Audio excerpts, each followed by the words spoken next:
We always like to make sure our client partners and strategists are fostering this of developing that relationship so that if a client's like, oh, that didn't go so great, they feel comfortable to just pick up the cell phone and be like, hey, so that kind of was a miss. Let's talk about how we can fix it, right? And that's what you want. You want that authentic, honest conversation and channel between the client partner and your client and the key contact to ensure that there are going to be ups and downs, like any relationship, marriage, friendship.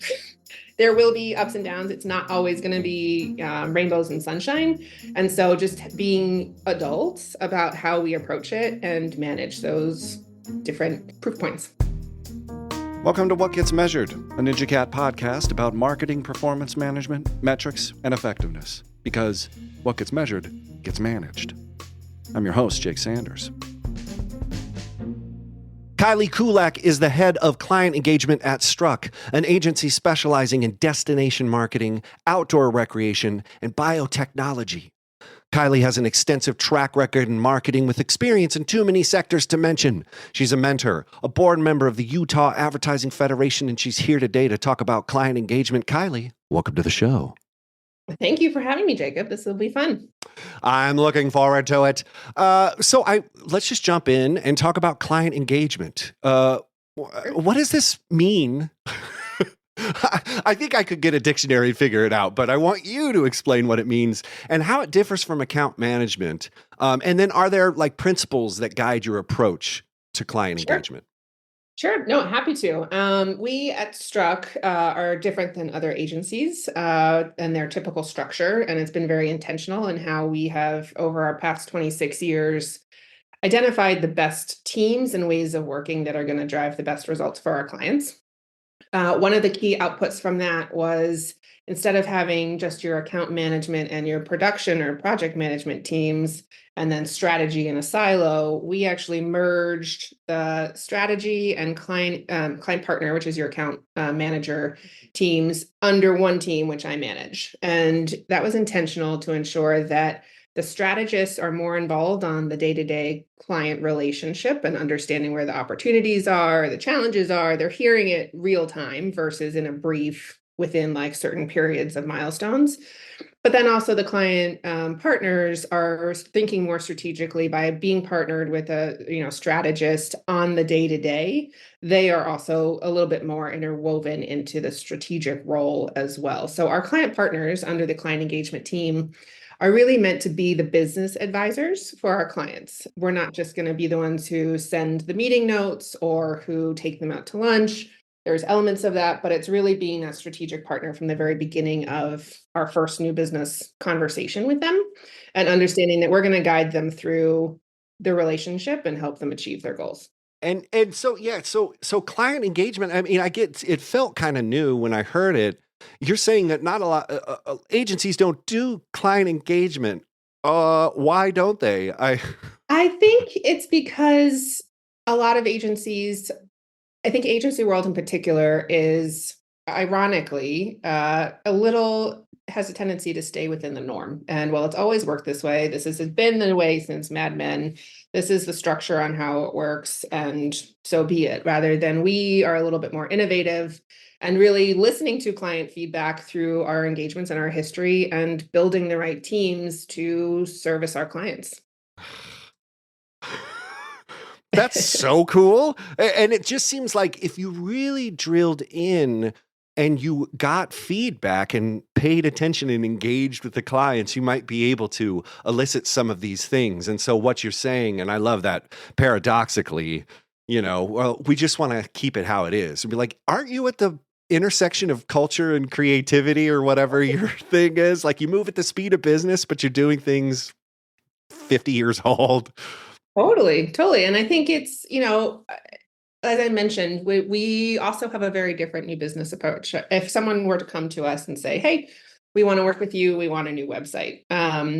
Most other agencies would say, okay, here's our rate card. Here's what that looks like. Here you go. We are very clear in setting expectations up front of saying, we want to understand your business better. We understand you have a tactical need as a website, and we will, talk about what that looks like. But we really need to, in order to best deliver our best services, understand your business, understand your challenges. We'll get an NDA in place. We're going to have a few conversations with the key decision makers, like your C-suite, and really understand what it is that your next year to 3 years looks like, and what those goals from a financial and or core metric perspective looks like. That said, we will then come back to the table with 3 options on how we can help you achieve those goals. We'll have a website included in that, but there are things that you're likely not thinking about that you need to execute on to help you achieve those goals.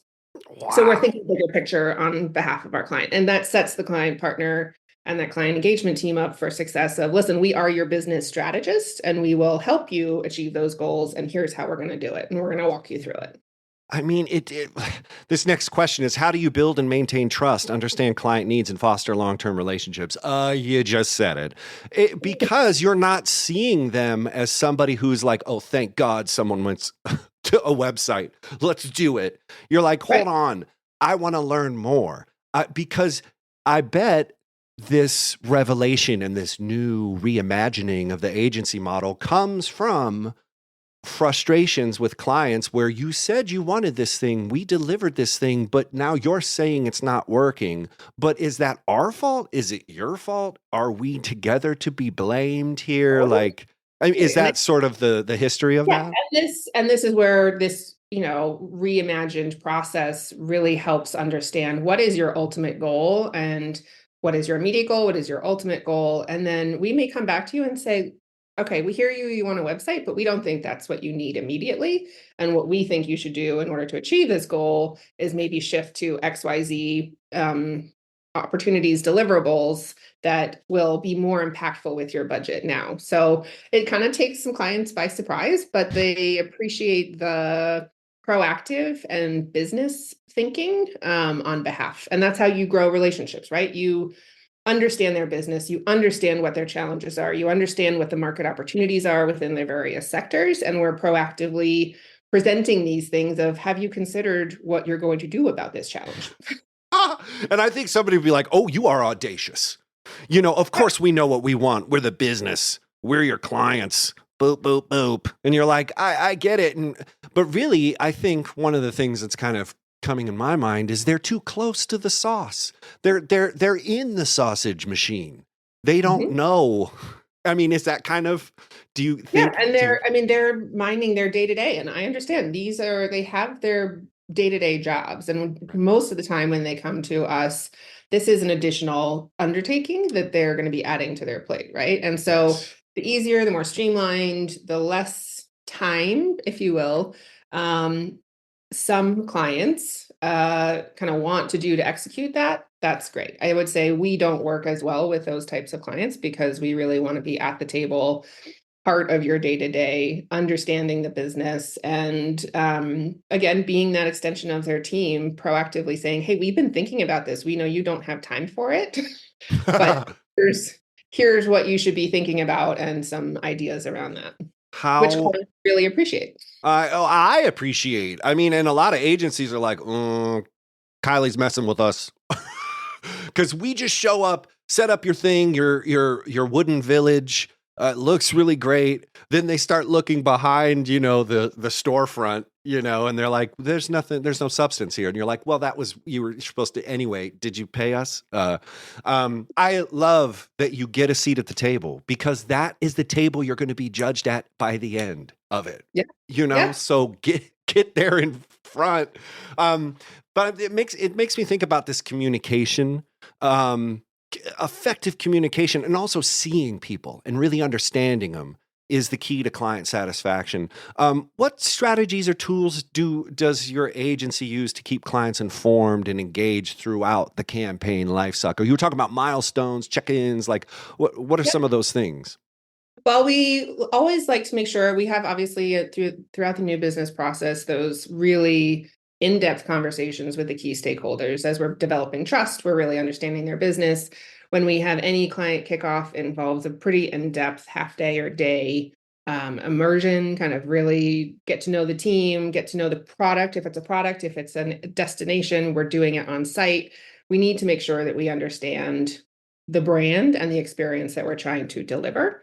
And then throughout, we have kind of at the very onset of an engagement, a very detailed timeline roadmap with key milestones that's shared out. Ideally, we like to schedule those key milestones from the outset so that we don't get that belabored, oh, we can't meet for 3 weeks because people's calendars are crazy.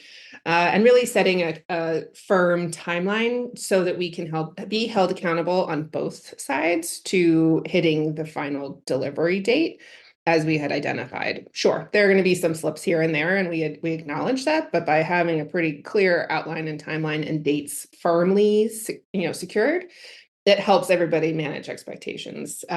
Most of our clients, we like to include either weekly or biweekly status meetings. We will work with clients based on their preferred communication platforms, whether it's Basecamp or Slack, and just making sure that we have that line of formal communication, if you will, from status meetings and or presentations for deliverable review, but then also the ability, and we always like to make sure our client partners and strategists are fostering this of developing that relationship so that if a client's like, oh, that didn't go so great, like they feel comfortable to just pick up the cell phone and be like, hey, so that kind of was a miss. Let's talk about how we can fix it, right? And that's what you want. You want that authentic, honest conversation and channel between the client partner and your client and the key contact to ensure that there are going to be ups and downs, like any relationship, marriage, friendship. There will be ups and downs. It's not always going to be rainbows and sunshine. And so just being adults about how we approach it and manage those different proof points. Oh my gosh. I'm so thrilled. Well, so let's talk more about maybe some more the role of like data analytics in evaluating like campaign performances. I mean, like you measure success by the conditions and KPIs that you've generated with clients, which I think is great. It isn't like a set term, like maybe you're trying to get different events or reactions or something. So it would be different, but like, what's the role of data? Like how do you hoover it up and make it sensible, clean it? Like what? Absolutely. I mean, so from the very beginning, we always like to recommend if there's any brand building elements, whether that's a brand, IPO, campaign, et cetera, we always like to recommend that our clients do a little bit of a mass market survey just to get a benchmark of where they are. Because how do you demonstrate growth if you don't have that? And often our clients don't have that and are a little taken aback with that request, but it's an important piece to the puzzle, right? Of how can you show growth or decline without having that benchmark. I would also say our strategy team is incredibly skilled at understanding their market and kind of building out where the opportunities are and kind of what we can anticipate from a potential growth metric. And kind of that's the shooting star, if you will, of what we're trying to get to. As we're developing creative, I think we're a little bit different in that we often employ creative testing before anything even hits the market. Mm-hmm. So that can be as extensive as like eye tracking and huge focus groups to more kind of lean applications of that, but really understanding are the messages that we want to communicate resonating? Are there issues from a visual perspective that we need to adjust? Are they seeing the logo? Are they seeing the end card? Is there some discrepancy there? And we can make those adjustments before anything even hits a paid media effort, which is, I think, from a client perspective, a really valuable piece to ensure that things are working before they've put money behind it. Once a product or campaign has launched, we of course want to make sure that we're tracking with either internal team or the media team, understanding what their reporting cadence is, and then having it's been typically every 2 weeks, we'll do a little bit of a review of how things are reporting, how they're performing, and are there assets that perhaps need to be tweaked, and we'll go ahead and do that and then redeploy and see how that's going. Oh, wow. And then like talk about maybe the taxonomy, because certain clients are coming and they measure this thing this way. And you measure things this way and that way. And then the platforms measure something this way. And then, how do you kind of thread that needle? Do you have like a data dictionary or a taxonomy, or is it bespoke each time? I would say it's bespoke each time. I think within certain verticals, there are going to be consistent KPIs. Uh-huh. One of the things our team has also been really good about doing up front is understanding kind of with this effort, what are the two key metrics that we're going to measure? Because there's so much data out there right now that understandably clients can get bogged down in data soup and not really know what to do. It's analysis paralysis, right? And Right. so like to up level it to at the end of the day, what are the top two metrics that we are going to say, did we succeed? Did we not? And identify that and align on that with the client and any of the partner agencies so that we're all clear on what success looks like. Oh, wow. I mean, and does that feel weird? I mean, because there are 100 different ways to measure success, and a lot of marketers are like, well, I know this thing doesn't look good, but if you look at it from this way, it's actually pretty exciting. And then it's And not all, we're not saying don't look at that data. I mean, have at it. We're saying at a high level, when you need to go to your board or you need to go to your boss and say, hey, this was a smashing success or this was a massive failure, what were those two key things that we were measuring against? Because otherwise, and you can use the additional data points and data sources to support that report, if you will. right. But it's making sure that at a high level, these are the two major KPIs that we're going to be monitoring and measuring against. But make sure, and each of the agency partners, PR, will have their own metrics as well. Like totally keep running them and keep measuring them and keep improving on them. But from an overall success perspective and like a creative AOR perspective, that's our approach. I love that. And so it kind of goes into this next question about specific indicators you look for that suggest a healthy and productive client agency relationship. Because there could be people that had effective campaigns, but they're not happy. I like, is there anything outside just like, yo, here's the two KPIs, here's your revenue, here's the benchmarks that we created from the market survey stuff to measure progress? Like, is there any kind of outside indicators or like help tickets or some kind of like squeaky wheels or something? Like how do you kind of measure the productiveness and health of the client agency relationship? Well, we are firm believers in deploying a NPS survey every year. It's an important part of our business that we've done for the last 26 years. It's a more formal kind of survey, net promoter score, if you will, that we ask for direct feedback, kind of, would you recommend us? Would you work with us again? Do you have any additional feedback? We like to keep it short and sweet so that A, it gets completed, and B, that it's a quick gut reaction and there's not a lot of time to kind of really ponder it, if you will. Right. So that's something, and we've been very proud. We've typically for our industry, the standard for kind of ad agencies, creative agencies is around 40%. We've been hovering between the 75 and 80% over the last few years. And I think that's also because of the relationships, as we talked earlier, that we've established from the outset as being that business consultant, that business partner, and developing those relationships so that if there is a squeaky wheel, we can address it and develop a solution for it on the spot, rather than have something fester. And as we know, once things fester, then it gets to a point where perhaps it's not worth fixing at that point. Right. And that's also why squeaky wheels can also be a disgruntled employee who kind of maybe isn't aligned with the strategy. And it's important once we start to sense there is that within the client agency engagement, we'll have very honest conversations with our client team of here's what we're hearing. What are we going to do about it? Because our collective success is tethered to alignment and a shared path forward. Just what? You're the best. Well, so I want you to give me a story. Give me a story about client engagement gone right. It seems like with a 70-80% NPS, things go right often. But I want you to kind of give me a good example of it going right. And then also, do you have a horror story about client engagement gone horrible? Sure.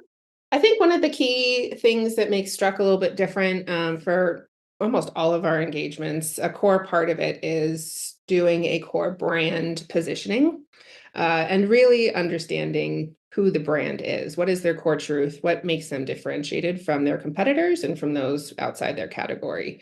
A good example of that was probably, a Snowbird campaign. A few years ago, we did the One Star campaign. Previously to that, they came to a ski resort here in Utah, uh, one of the most difficult terrains you could find, and they had been marketing themselves from a campaign perspective to families. And when we did this full exercise, it was very clear that we have been marketing to the wrong audience. Because anybody who brings their kids, nobody brings their kids to ski and learn to ski at Snowbird. So it was understanding and I really embracing this core truth of who they were. They were for the hardcore powder hounds, and like we needed to focus our messaging against that group, and built a campaign around it, leveraged all sorts of data to help inform what that approach was. And when it launched, it was a huge success. People talk about it all the time still.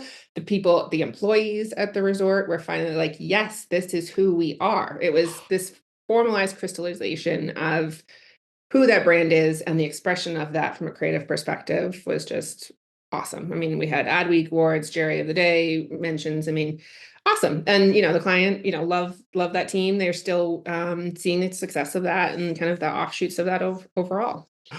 I remember seeing that. And it's, I used to work in legal too. So they would get in crazy wars about Yelping and the reviews and stuff. And they were like, oh my God, and it's hard to pivot that because everybody wants a trustful lawyer that's trustful, and everybody who's running a resort, of course we want families, but I want you to have what you want to have, but let's look at the data. Let's ask your employees. Let's look at the people who are showing up. And then you can really own this spot. I think everybody has this idea that they're going to expand forever. And Right. it's like, no, let's get you really strong within your place. And then that is it. And just be the best at what you do. Do you, maybe some of the horror stories about client engagement gone wrong is people are expecting the stars, and the universe. And you're like, you're really only going to make like what's a horror story? Yeah. Is it based around expectations? I'm assuming here. I would say for us, horror stories are few and far between because of the selective nature of how we want to work with clients and that partnership that we want with our clients. Some agencies are perfectly happy to take orders and, take the client's wife's feedback of what color she prefers on the logo versus not. We are not that way inclined. But the niece has TikTok skills. Kylie, yes. Listen to her. She's the next generation. She's the Pepsi generation. And we have good conversations when those things do pop up. We're really good at course correcting with them and kind of saying yes, but I would say kind of the few and far between horror stories for us are more around either new ownership midstream that has a change in vision that kind of needs all of us to regroup and figure out what the next step is, which is natural. That's totally normal within the business environment. Right. Or, if there has been some internal shift in kind of goals or strategies that hasn't been communicated effectively to our team, that we've kind of gone a little further down the rails than we would have appreciated, only to understand, oh, well, you could have told us that. Because we would have recommended a different approach, So again, it just goes back to really strong client engagement, strong relationships, very fluid, two-way communication of any changes or updates or anything. And particularly by involving the C-suite early on, they will be more willing to share any information that's going to be impactful for our work earlier. I just can't even. I want you to run my life. So you've said so many amazing things.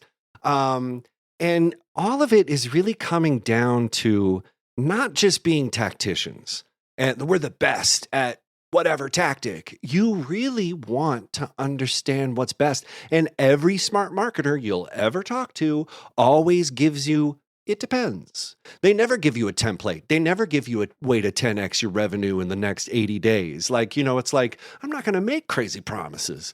I'm going to sit down and understand you, listen to you. And I bet that really makes their heart feel like, you want to hear about our logo? Do you want to hear about our palette? Oh, did you know we don't kern the fonts? And you're like, oh. But anyway, God bless you for sitting down with these people and being like, we're here for you, please. But they couldn't have anyone better, more skilled, and more compassionate and embodied. Like, you are doing the damn thing. But if you had to roast everything you just said down into a nice, tasty tidbit, what's your one piece of advice when it comes to client engagement? I would say it's to have empathy and to understand not only where your client is coming from, but also your internal team.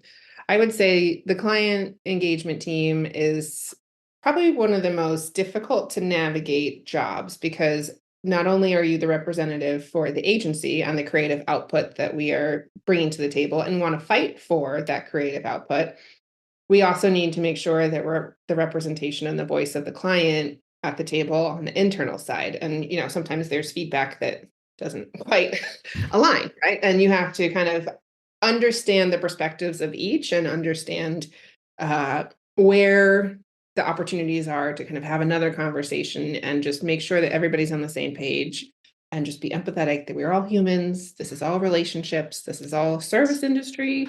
And we're not saving any lives at the end of the day. And it's more about just being empathetic to client and internal teams and understanding their perspectives. Oh, why aren't there more? Then why aren't there 10,000 Kylies out there? I bet there are many. I mean, no, but it's interesting because I'm just saying, like, what you're saying is so obvious, and what you're saying comports with other parts of our lives, like our relationships and the way we engage with the world. Like, it's just such a great approach, and I want everybody to listen to this and then do what Kylie's doing. So if people are more interested and they want to go deep and they want to follow you and connect with you online, where can they find you, Kylie? I think they can find Struck at struck.com. And then if they want to reach out directly to me, I'm Kylie Kullack at LinkedIn. Cheese or chocolate? Are you ready? Yes. Cheese or chocolate? Cheese.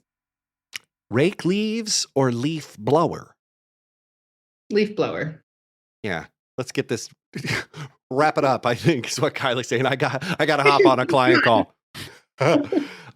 Reading a book or audiobook? Audiobook. Nice. Get a lot done that way. Music or podcasts while driving? Podcasts. Wow. You're becoming a dream. Go ahead. No, go ahead. I was just gonna say, I'm just quite the anomaly in that I very rarely proactively put on music. It's either my husband or my coworkers. I'm much more inclined to just listen to something and, like a podcast. And ingest information. You're a human computer. AI isn't here. It's Kylie. Early bird or night owl? Early bird. Were you ever a night owl? Yeah, when I was very young. Right? When you have the energy. Let's be honest, and if you're a night owl and you're over 30 or 40, you're getting assistance from something. Okay. And finally, and no disrespect to night owls, please hoot your way through the night. Do whatever you want to do. Finally, the most contentious question. Pancakes or waffles? Pancakes. You said it really quick. You believe that? Yeah, that's not even a question. Well, I'm sorry. I thought it was. You just schooled me.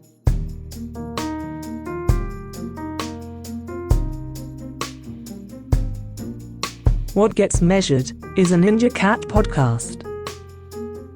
Please rate and review the show wherever you find your podcasts. Share this episode on social and visit us on the web at ninjacat.io.